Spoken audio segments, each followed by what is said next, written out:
দর্শক রীতিমধ্যেই রণক্ষেত্র তৈরি হয়ে গিয়েছে। কি শুরু করলো তাকে দেখুন, গণধোলাই দেওয়া হচ্ছে। দর্শক আপনার বিস্তারিত জানতে পুরো ভিডিওটি দেখুন। উপদেষ্টাদের কার্যক্রমে একেবারেই সন্তুষ্ট নন জুলাই আগস্ট গণ অভ্যুত্থানের যোদ্ধারা। ছাত্র জনতার প্রতিনিধিদের সাথে আলোচনা ছাড়াই নতুন উপদেষ্টা নিয়েও নাখোশ তারা। উপদেষ্টাদের লোকচক্ষুর আড়াল থেকে বের হয়ে জবাবদিহিতা নিশ্চিতের আহ্বান শিক্ষার্থীদের। বঙ্গভবন থেকে সরানো হয়েছে বঙ্গবন্ধুর ছবি। 24 ঘন্টা যেতে না যেতেই টক অব দ্য কান্ট্রিতে পরিণত হয়েছে এই ইস্যুটি। বঙ্গবন্ধুর ছবি সরানো কতটা যৌক্তিক তা নিয়ে উঠেছে নানান প্রশ্ন। সচেতন নাগরিক থেকে শুরু করে রাজনৈতিক দলগুলোও তাদের স্ব স্ব অবস্থান থেকে জানাচ্ছেন প্রতিক্রিয়া। সেই সঙ্গে যুক্ত হয়েছে বিশ্লেষকদের মতামত। অনেক দুঃশাসন দেখেছি, তারপরে তো সে ছিল, তার ছবিটা ছিল। আমি মনে করি তার ছবিটা নামিয়ে ফেলাটা উচিত হয়। মাত্র কয়েক ঘন্টার মধ্যে নিজের এমন অবস্থান থেকে সরে আসলেন রুহুল কবির রিজভী। সকালে শেখ মুজিবের ছবি নিয়ে দেয়া এক বক্তব্যের পর সামাজিক যোগাযোগ মাধ্যম সহ বিভিন্ন মহলে তীব্র প্রতিক্রিয়ার মুখে তা সংশোধন করেন বিএনপির এই জ্যেষ্ঠ যুগ্ম মহাসচিব। এমপি মন্ত্রীদের আর দোষ দিয়া লাভ হবে কি? এই মুহূর্তে আমাদের ক্ষমতাকে কেন্দ্র করে সাধারণ শিক্ষার্থী থেকে শুরু করে সমন্বয়ক, সব শালারা বাটপার, আর্মি হবে ঠিকাদার, নানান স্লোগান সামনে চলে এসেছে। আমাদের সমন্বয়ক নাহিদকে সামনে রেখে যে স্লোগান ভাইরাল। এরপরেই আমরা নতুন যে 3 জন উপদেষ্টা যাদেরকে নিয়োগ দেওয়া হলো তাদের নিয়োগ নিয়ে আবার হাসনাতরা ফেসবুক প্রোফাইল পাইক লাল করছে।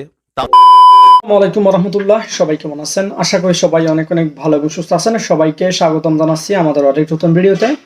প্রতিদিনের মতো আমি আপনাদের রিয়াদ ফারুকী। দর্শক, আজকে ভিডিও টাইটেল এবং থাম্বনেল থেকে বুঝতে পেরেছেন কি বিষয়টা নিয়ে কথা বলবো। ইতিমধ্যে ভিডিওর শুরুতে কিছু অংশ বিষয় দেখে আশা করি ইতিমধ্যে বুঝতে পেরেছেন আজকে ভিডিওর মূল আলোচনা বা বিষয়টা নিয়ে কি বিষয়টা নিয়ে আজকে ভিডিওটা হতে যাচ্ছে। তো বিষয়টা বেশি বিস্তারিত বলবো না, কারণ বিস্তারিত বলতে গেলে ভিডিওটা অনেক লম্বা হয়ে যাবে। তো আমি সংক্ষেপে করে আপনাকে মূল আলোচনা নিয়ে যাচ্ছি। তার আগে আপনারা যারা আমাদের চ্যানেলটিতে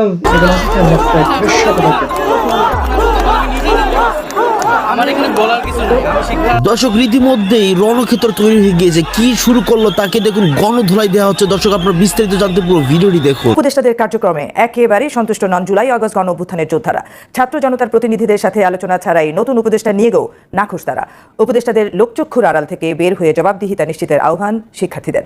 বিপ্লবের প্রত্যাশা পূরণে ব্যর্থ হলে প্রয়োজনে প্রতি বিপ্লবের হুঁশিয়ারি তাদের। বিস্তারিত আহমেদ অনেকের রিপোর্টার। ছাত্র জনতার গণ অভ্যুত্থানে আওয়ামী লীগ সরকারের পতনের পর 8 আগস্ট নোবেলজয়ী ডক্টর মোহাম্মদ ইউনূসকে প্রধান উপদেষ্টা করে গঠন করা হয় অন্তর্বর্তী সরকার। প্রথম দফায় শপথ নেন 16 জন উপদেষ্টা, আর দ্বিতীয় দফায় শপথ নেন আরও 4 জন। গত রোববার নতুন করে উপদেষ্টা হয়েছেন ব্যবসায়ী শেখ বশিরউদ্দিন, চলচ্চিত্র পরিচালক মোস্তফা সরোয়ার ফারুকী এবং প্রধান উপদেষ্টার বিশেষ সহকারী মাহফুজ আলম। নতুন উপদেষ্টাদের মধ্যে ফ্যাসিস্ট ও মুজিববাদী লোক থাকায় নাখোশ বৈষম্য বিরোধী ছাত্র আন্দোলনের শিক্ষার্থীরা। কয়েকজন উপদেষ্টা নিয়োগ দেওয়া হলো, অথচ ছাত্রদের সাথে কোনো আলোচনা করা হলো না। আমাদের সেখানে সফট মুজিববাদী লোক জায়গা পেয়ে গেল। যে মুজিববাদের বিরুদ্ধে, যে ফ্যাসিবাদের বিরুদ্ধে আমাদের এত লড়াই, এত সংগ্রাম, এটাতে আমরা একদমই নাখোশ।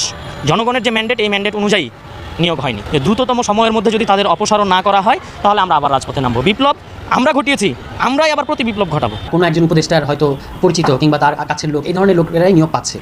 শুধু উপদেষ্টা না, অন্যান্য নিয়োগগুলো এইভাবে করছে এবং এই নিয়োগগুলো নিয়ে শুরু থেকেই প্রশ্ন ছিল, এখনো আছে। ফারুকী সাহেব প্রথম প্রতিক্রিয়া একটা কথা বলেছেন, তাতেই বোঝা যায় যে উনি আর এই পদে থাকার যোগ্য না। উনি বলেছেন যে ইউনূস সাহেবের পাশে বসতে পেরে আমি নিজেকে ধন্য মনে করছি, কারণ আপনাকে তো ইউনূস সাহেবের পাশে থেকে ধন্য হওয়ার জন্য এই পদে দেওয়া হয় নাই। অন্তর্বর্তী সরকারের 3 মাসের কর্মকাণ্ডেও সন্তুষ্ট নন বিপ্লবে নেতৃত্ব দানকারী শিক্ষার্থীরা। উপদেষ্টাদের কর্মকাণ্ড নিয়ে একেবারেই সন্তুষ্ট না, আমরা একেবারেই সন্তুষ্ট না। তার কারণ হচ্ছে তারা এক ধরনের পিকনিক মুডে আছে বলে আমাদের কাছে মনে হচ্ছে। আমরা মনে করি যে অভ্যুত্থানের সাথে, এই স্পিরিটের সাথে সঙ্গতিপূর্ণ না। তো জাতির কাছে স্পষ্ট করতেছে না তারা কি কাজ করতেছে।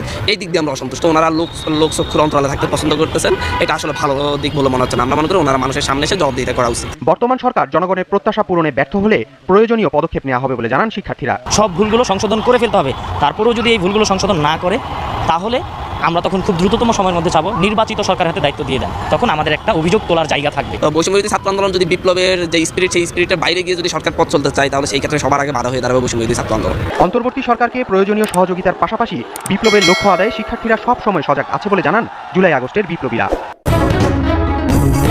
বঙ্গভবন থেকে সরানো হয়েছে বঙ্গবন্ধুর ছবি। 24 ঘন্টা যেতে না যেতেই টক অব দ্য কান্ট্রিতে পরিণত হয়েছে এই ইস্যুটি। বঙ্গবন্ধুর ছবি সরানো কতটা যৌক্তিক তা নিয়ে উঠেছে নানান প্রশ্ন। সচেতন নাগরিক থেকে শুরু করে রাজনৈতিক দলগুলোও তাদের স্ব স্ব অবস্থান থেকে জানাচ্ছেন প্রতিক্রিয়া। সেই সঙ্গে যুক্ত হয়েছে বিশ্লেষকদের মতামত। তর্ক বিতর্কের পাল্লা শেষ না হতেই মঙ্গলবার বিএনপি সিনিয়র যুগ্ম মহাসচিব রুহুল কবির রিজভী জানিয়েছেন তার প্রতিক্রিয়া। তার বক্তব্যে এটা স্পষ্ট যে বঙ্গবন্ধুর ছবি সরানোতে একেবারেই সন্তুষ্ট নন তিনি, বরং আক্ষেপেরই স্বরে বললেন নাখোশ হওয়ার কথা। সকালে রাজধানীর নয়াপল্টনে বিএনপির কেন্দ্রীয় কার্যালয়ে এসব বিষয়ে নিজের ও দলের শক্ত অবস্থানের কথা বলেন রিজভী। তিনি বলেন, আমাদের জাতীয় জীবনে যার যতটুকু অবদান সেটা স্বীকার করতে হবে। শেখ মুজিবের ছবি নামিয়ে ফেলা ঠিক হয়নি। এর আগে খন্দকার মোশতাক বঙ্গবন্ধুর ছবি নামিয়েছিলেন, কিন্তু জিয়াউর রহমান আবারও তা টানিয়েছিলেন। এছাড়া এই ইস্যু নিয়ে মুখ খুলেছেন বিশিষ্টজনেরা। বঙ্গভবনের দরবার হল থেকে জাতির পিতা বঙ্গবন্ধু শেখ মুজিবুর রহমানের ছবি সরানোকে সংবিধানের সুস্পষ্ট লঙ্ঘন বলে মনে করছেন তারা। বিশ্লেষকরা বলছেন, যে সংবিধানের আলোকে উপদেষ্টা পরিষদ শপথ নিয়েছে সেই সংবিধানেই বঙ্গবন্ধুকে জাতির পিতা হিসেবে স্বীকৃতি দেওয়া হয়েছে। আবার তার ছবি বা প্রতিকৃতি সংরক্ষণ বিষয়েও সংবিধানে যথাযথ নির্দেশনা দেওয়া আছে। এই অবস্থায় বঙ্গভবন থেকে বঙ্গবন্ধুর ছবি সরিয়ে ফেলা সংবিধান লঙ্ঘনের শামিল। অন্যদিকে রাজনীতিবিদরা এটাকে অযৌক্তিক ও বাড়াবাড়ি হিসেবে আখ্যা দিয়ে বলেছেন, এই ঘটনায় অন্তর্বর্তী সরকারের দৈন্য প্রকাশ পেয়েছে। এটা করে মুক্তিযুদ্ধ বা ইতিহাসে বঙ্গবন্ধুর যে অবস্থান সেটাকে কখনোই কেড়ে নেওয়া যাবে না। এর মধ্য দিয়ে বঙ্গবন্ধু নন, বরং আমরা নিজেরাই ছোট হয়েছি। এ বিষয়ে সুপ্রিম কোর্টের জ্যেষ্ঠ আইনজীবী জেড.আই. খান পান্না বলেছেন, বঙ্গবন্ধুর ছবি অপসারণ সংবিধানের সুস্পষ্ট লঙ্ঘন। এর মধ্য দিয়ে জাতির পিতার সঙ্গে বেইমানি করা হয়েছে। এর দায় অন্তর্বর্তী সরকার ও রাষ্ট্রকেই নিতে হবে। মুজিবুর রহমানের অনেক অন্যায়, অনেক দুঃশাসন দেখেছি, তারপরে তো সে ছিল, তার ছবিটা ছিল। আমি মনে করি তার ছবিটা নামিয়ে ফেলাটা উচিত হয়। মাত্র কয়েক ঘন্টার মধ্যে নিজের এমন অবস্থান থেকে সরে আসলেন রুহুল কবির রিজভী। সকালে শেখ মুজিবের ছবি নিয়ে দেয়া এক বক্তব্যের পর সামাজিক যোগাযোগ মাধ্যম সহ বিভিন্ন মহলে তীব্র প্রতিক্রিয়ার মুখে তা সংশোধন করেন বিএনপির এই জ্যেষ্ঠ যুগ্ম মহাসচিব। অনাকাঙ্ক্ষিত বক্তব্যের জন্য দুঃখ প্রকাশও করেছেন তিনি।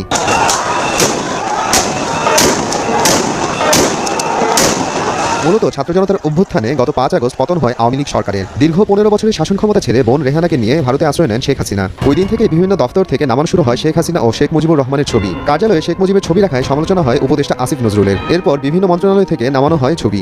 আমি সশ্রদ্ধ চিত্তে শপথ। তবে নতুন করে বিষয়টি আলোচনায় আসে রোববার, যখন নতুন 3 উপদেষ্টা শপথ নেন। ওই অনুষ্ঠানে যারা শপথ নিচ্ছিলেন সেই দরবার হলে শেখ মুজিবুর রহমানের ছবি টানানো ছিল, জানিয়ে নেটিজেন পাড়ায় ব্যাপক চর্চা হতে থাকে। সাধারণ ব্যবহারকারীদের পাশাপাশি বৈষম্য বিরোধী ছাত্র আন্দোলনের অন্যতম সমন্বয়ক হাসনাত আব্দুল্লাহর সমালোচনায় বিদ্ধ হন মাহফুজ আলমরা। এরপর বঙ্গভবনের দরবার হল থেকে শেখ মুজিবুর রহমানের ছবি সরিয়ে ফেলা হয়েছিল। অন্তর্বর্তীকালীন সরকারের সদ্য নিয়োগপ্রাপ্ত উপদেষ্টা মাহফুজ আলম সোমবার ফেসবুকে এক পোস্টে একথা জানিয়েছিলেন। শেখ মুজিবের ছবি নামানোটা উচিত হয়। মঙ্গলবার নয়াপল্টনে বিএনপির কেন্দ্রীয় কার্যালয়ে ড্যাব আয়োজিত অনুষ্ঠানে বিষয়টি নিয়ে কথা বলেন বিএনপির জ্যেষ্ঠ যুগ্ম মহাসচিব রুহুল কবির রিজভী। বঙ্গভবন থেকে শেখ মুজিবের ছবি সরানো উচিত হয়নি বলে মন্তব্য করেন তিনি। খন্দকার মোশতাকের ঘটনার উদাহরণ টেনেছিলেন রিজভী। যার যতটুকু ইতিহাসে অবস্থান আছে সেটা থাক।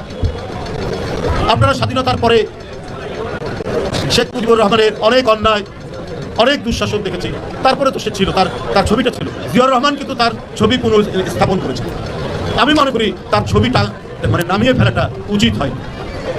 খন্দকার মোশতাক নামিয়েছিলেন, জিয়াউর রহমান তুলেছিলেন। ইতিহাস আপনার নির্ধারণ করবে, বিচার করবে। তবে তার এই বক্তব্য গণমাধ্যমে প্রকাশের পর সামাজিক যোগাযোগ মাধ্যমে দেখা যায় মিশ্র প্রতিক্রিয়া। নেটিজেনরা রিজভীর এই বক্তব্যের তীব্র সমালোচনা করেন। তাকে ইঙ্গিত করে একটি স্ট্যাটাসও দেন সমন্বয়ক হাসনাত আব্দুল্লাহ। ফেসবুকে তীব্র প্রতিক্রিয়ার মধ্যে মঙ্গলবার দুপুর 2:15 বিষয়টি নিয়ে বিবৃতি প্রকাশ করে বিএনপির অফিসিয়াল ফেসবুক পেজ। নিজের আগের বক্তব্যের ব্যাখ্যা দিয়ে সংবাদ বিজ্ঞপ্তিতে রিজভী বলেন, আমি মনে করেছিলাম বঙ্গভবনের দরবার কক্ষে যেখানে সব রাষ্ট্রপতির ছবি থাকে সেখান থেকে শেখ মুজিবের ছবি নামানো হয়েছে। অনাকাঙ্ক্ষিত বক্তব্যের জন্য দুঃখ প্রকাশ করে রিজভী বলেছেন, অফিস আদালত সর্বত্রই দুঃশাসনের চিহ্ন রাখা উচিত নয়। মোহাম্মদ আফরানুল ইসলাম, সময় সংবাদ। এমপি মন্ত্রীদের আর দোষ দেওয়া লাভ হবে কি? এই মুহূর্তে আমাদের ক্ষমতাকে কেন্দ্র করে সাধারণ শিক্ষার্থী থেকে শুরু করে সমন্বয়ক, সব শালারা বাটপার, আর্মি হবে ঠিকাদার, নানান স্লোগান সামনে চলে এসেছে। আমাদের সমন্বয়ক নাহিদকে সামনে রেখে যে স্লোগান ভাইরাল। এরপরেই আমরা নতুন যে 3 জন উপদেষ্টা যাদেরকে নিয়োগ দেওয়া হলো তাদের নিয়োগ নিয়ে আবার হাসনাতরা ফেসবুক প্রোফাইল পাইক লাল করছে। তাদের বিপরীতে আবার আরেকটা টিম মাঠে নামছে প্রাইভেট ইউনিভার্সিটি। মোটামুটি সমন্বয়ক পদ নিয়ে ভাই বিশাল একটা হুলস্থুল কর্মকাণ্ড শুরু হতে যাচ্ছে। আমি সবসময় বলেছি প্রধান ভুল ছিল নাহিদ এবং আসিফকে উপদেষ্টা করা। এটা মেইন একটা রং সিদ্ধান্ত ছিল। কেন সিদ্ধান্ত ছিল আবারও বলি, যখন একটা টিমের মধ্যে থেকে 2 জন মানুষ হঠাৎ করে আকাশে উঠে গেল ক্ষমতার দিক থেকে, স্বাভাবিক আর 3-4 জন মূল ম্যানেজমেন্টে চলে আসলো, বাকিদের মধ্যে আস্তে আস্তে বিষয়টা একটা ডিফারেন্ট একটা ফিল তৈরি হয়ে গেল। কারণ জনপ্রিয়তা সবার কাছে হজম হয় না। এখন নাহিদ, আসিফ তারা কতটুকু দায়িত্বশীল আচরণ করছেন, দায়িত্ব পালন করছেন, ভালো মন্দ সেটা পরে, কিন্তু ওই যে আরে দেখো আজকে নাহিদের অবস্থা কি, আসিফের অবস্থা কি। আবার বড় বৈষম্য হয়ে গেছে। দাবি করা হচ্ছে যে প্রাইভেট বিশ্ববিদ্যালয় ছাড়া এই আন্দোলনটা কি গতি দেখত? ঢাকা বিশ্ববিদ্যালয়ের কয়টা ছাত্র মারা গিয়েছিল যেখানে এই ফুল টিমটা সমন্বয়ক থেকে শুরু করে সব জায়গায় ঢাকা বিশ্ববিদ্যালয় ছাত্রদের সেট আপ এরকম নানান প্রশ্নে আজকে জর্জরিত হচ্ছে এই উপদেষ্টা সরকার বা অন্তর্বর্তী সরকারের যে সিদ্ধান্তগুলো আছে। দর্শক, হঠাৎ করেই আলোচনায় আবারও শিক্ষক আসিফ মাহতাব উৎস তিনি আজকে যে বক্তব্য দিয়েছেন পুরা মানে আরো 10 গুণ জোশ বাড়ায় দিচ্ছে সাধারণ ছাত্রছাত্রীদের, বিশেষ করে প্রাইভেট ইউনিভার্সিটির ছাত্ররা একটা বড়সড় অবস্থান নিবে যেটা বোঝা যাচ্ছে। অন্তর্বর্তী সরকারের উপদেষ্টা নিয়োগে বেসরকারি বিশ্ববিদ্যালয়ের সঙ্গে বৈষম্য করা হচ্ছে। আমাদের মাহতাব স্যার বলছেন, অনেকেই উপদেষ্টা হওয়ার জন্য আমাকে ফেসবুকে ট্যাগ দিচ্ছেন, কিন্তু আপনারা যতই ট্যাগ দেন না কেন আমি তো আর পাবলিক বিশ্ববিদ্যালয় কিংবা এনজিওর লোক হতে পারবো না, তাই আমার পক্ষে উপদেষ্টা হওয়া সম্ভব নয়। তিনি বলছেন, সরকার গঠন করার পর প্রাইভেট বিশ্ববিদ্যালয়, মাদ্রাসা, জনগণ, রাজনৈতিক দল কারুর মতামত না নিয়ে উপদেষ্টা করা হচ্ছে। আর এখানে স্বৈরাচারের দোষরও উপদেষ্টা হচ্ছে। বলা হচ্ছে ছাত্রদের দ্বারা নিয়োগ পেয়েছে, কিন্তু সেই ছাত্রদের মধ্যে কি প্রাইভেট বিশ্ববিদ্যালয়ের ছাত্র নেতারা নাই? আমি মনে করি প্রাইভেট বিশ্ববিদ্যালয়ের প্রতি বৈষম্য করা হয়েছে এবং হচ্ছে, এবং তাদের সর্বোচ্চ ত্যাগ এবং অবদানকে অস্বীকার করা হচ্ছে। তিনি বলছেন যে পাবলিক বিশ্ববিদ্যালয়ের ছাত্রদের উপদেষ্টা করা হলো, অথচ তাদের থাকার কথা ছিল বিশ্ববিদ্যালয়ে, কিন্তু শিক্ষক হয়ে আন্দোলনের নেতৃত্ব দিয়ে এমনকি ত্যাগ স্বীকার করার পরও আমাকে একটা ফোন করার প্রয়োজন মনে করেনি এই সরকার, এই সমন্বয়করা। দেশ স্বাভাবিক করার জন্য আমার থেকে কোনো পরামর্শ নেওয়ার প্রয়োজন হয়নি, যেখানে আমি জনমুখী রাজনীতি এবং স্বৈরাচার বিরোধী আন্দোলন করছি 15 বছর ধরে। আর এখন যারা উপদেষ্টা হচ্ছেন তারা স্বৈরাচারের দালালি করায় ব্যস্ত ছিলেন। আরো লম্বা চড়ে স্ট্যাটাস, বাট আমরা এখানে আরো জিনিস যোগ করতে চাই। মাদ্রাসা অলওয়েজ বাংলাদেশে উপেক্ষিত। আমাদের হুজুররা মিলাদ মাহফিল ওয়াজের জন্য যতটা ব্যস্ত, কিন্তু রাষ্ট্রীয় বিভিন্ন গুরুত্বপূর্ণ পর্যায়ে নিজেদের অবদান নিয়ে ওইরকম ব্যস্ততা দেখায় নাই।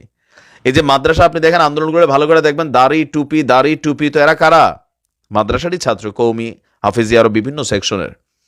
আসলে কিন্তু এখন যে এই সিস্টেমটা হচ্ছে, আমি আবারও বলি, এটা বেশি দিন টিকবে না। আপনি দেখেন কয়টা বিভাজন হয়েছে। জগন্নাথের শিক্ষার্থীরা কি বলছে? সব শালারা বাটপার, আর্মি হবে ঠিকাদার। এটা নাহিদকে সামনে রেখে বক্তব্য দিয়েছে। বিষয়টা কারুর বোঝার বাকি নেই যে তোমরা ওইখানে যাওয়ার পর তোমাদের আচরণ বদলাই গেছে, যদিও নাহিদ অনেকটা কন্ট্রোল করেছে। এরপরে দেখেন 7 কলেজ ইস্যুতে তারা এই নাহিদদের আধিপত্যটা ওই জায়গাতে তারা মানতে চায় না। তারা মনে করেছে আমরা আর কি হইল, আমরা কি পাইলাম। এখন প্রাইভেট বিশ্ববিদ্যালয় অবশ্যই এই বৈষম্য বিরোধী আন্দোলনে বড় একটা ভূমিকা রেখেছে ধনীর দুলালরা, মানে প্রাইভেট বিশ্ববিদ্যালয়ের ছাত্ররা। তো কোথাও না কোথাও এখানে একটা মিসম্যানেজমেন্ট তো একদম প্রকাশিত। পেছন থেকে কারা এই সরকারকে পরিচালনা করছে, উপদেষ্টা নিয়োগে কাদের মন্তব্য, কারণ মোস্তফা সারোয়ার ফারুকী আমিও বুঝি না যে এই লোক কোন অ্যাঙ্গেলে উপদেষ্টা হওয়ার যোগ্যতা রাখে। তার থেকে হাজার হাজার কোয়ালিটিওয়ালা মানুষ এই দেশে আছে। ইভেন আশ্চর্য হচ্ছে যে আমাদের মাহতাব স্যার বলেন ওনাকে 1 মিনিট ফোনও দেয় নাই। কেন আমাদের উপদেষ্টা ছাত্ররা ফোন দিল না? যারা সরকারের পদে আছো, বাকিরা তো দিচ্ছে না দিছে। এখন এক একজন ধরেন এক একটা জায়গায় জনপ্রিয়তা নিয়ে এদের মধ্যে যে বিভাজনটা তৈরি করছে, এই জিনিসটা এদের দিকে ফাঁসির দড়ি নিয়ে আসবে। হাসনাত বলছিল যে ফাঁসির দড়ি এগিয়ে আসছে, কথা কিন্তু সত্য। অবশ্য বড় লেভেলে যারা পদ পেয়ে গেছে তাদের কিচ্ছু হবে না। তারা চার্টার্ড ফ্লাইটে শেখ হাসিনা যেমন চলে গেছেন, আওয়ামী লীগের বিশাল নেতারা যখন চলে গেছেন, এরকম হয়তো সার্জিস, হাসনাত, তারপর আসিফ, নাহিদ, তারপরে যে কি মাহফুজ, এরা চলে যাবে বাংলাদেশ থেকে। কিন্তু বাকি যারা আছে এই মুহূর্তে হাইলাইটেড ছাড়া বাংলাদেশে, এদের অবস্থা কি হবে? আওয়ামী লীগ কি ছাড়বে? এত বছরের রাজত্ব, সম্পত্তি, টাকা পয়সা, হত্যা, লুটপাট, কত কিছু করছে। সো এই আন্দোলনকে ধরে রাখার দায়িত্ব ছাত্রদের, অন্তর্বর্তী সরকারের, ডক্টর মোহাম্মদ ইউনূসের সরকারকে আসলে কে চালাচ্ছেন সেটা নিয়ে অনেকের মধ্যে প্রশ্ন উঠছে। আর এই যে বিভাজন শুরু হয়ে গেছে, আপনি দেখেন আর কয়দিন টিকে। আমার সন্দেহ হচ্ছে একতাটা কতদিন টিকে। ভালো থাকবেন। তো প্রিয় দর্শক, এই বিষয়ে আপনার মতামত জানিয়ে ফেলেন কমেন্ট সেকশনে, জানাতে ভুলবেন না। ধন্যবাদ সবাইকে এতক্ষণ সাথে থাকার জন্য।